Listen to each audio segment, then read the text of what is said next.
Malaking hamon para sa gobyerno ang implementasyon ng Public Utility Vehicle Modernization Program na ngayon tinatawag ng Public Transport Modernization Program o PTMP. Naging pahirapan kasi ang paghimok sa bawat driver at operator na sumunod sa mga requisitos gaya ng consolidation, lalo pat mawawala rito ang individual franchise ng mga unit. Pero sa kabila nito, tiniyak naman ng Department of Transportation na tuloy ang programa. Yung pinaka-importanting component niya, consolidation, ay nasa 84% na tayo, no? And with that, pwede na natin talagang ipagpatuloy yung programa natin, no? Itong programa na ito, gusto nating maging organized and efficient yung ating transport system, no?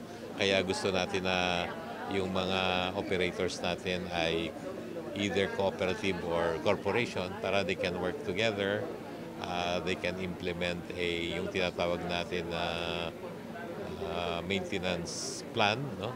Fleet maintenance program, no? Dito sa Central Luzon, nasa 81% ng mga public utility vehicles o PUJs ang consolidated na. Tumaas daw ang numerong ito kumpara noong 2022 na nasa 54% lamang. 88.35% naman ng mga ruta ang consolidated na rin daw. Samantala, bukod sa malala at mabigat na daloy ng trapiko, problema rin sa mga kalsada ang mga kaso ng road rage na resulta ng alitan ng mga tsuper. At ayon kay Bautista, makatutulong din ang PTMP upang maiwasan ito. Actually yan ang isa sa mga objectives nitong modernization program, no? Na magkaroon ng yung tinatawag na efficient system, no? Na hindi nagtatalo-talo, hindi nag-aagawan ng mga pasahero. Pero i-dispatch natin yung mga units kung kailangan, no? Kung kukunti lang pasahero, di dapat yung tamang number of vehicles lang din yung pupunta doon para naman maiwasan din yung traffic. Sa buong bansa, aabot na sa 11,000 modernized vehicles ang bumabiyahe sa 190,000 units na nag-ooperate. Samantala, nauna nang nakapanayam ng CLTV 36 usang isang transport service cooperative sa Lubao, Pampanga na nagsasabing hindi sila makapaglabas ng karagdagang unit ng modern iconic jeepney dahil sa kakulangan sa pondo. Hindi rin umano sila makapangutang sa mga bangko para sa programa. Inimpang mag-comply may kaya kaming iconic jeep. May nibatsa pa po Chaong Quezon. Emya po panutang ken bangko ini uling burina ning bangko retang minibus. Nung ka rin medyo mabayat po yung kay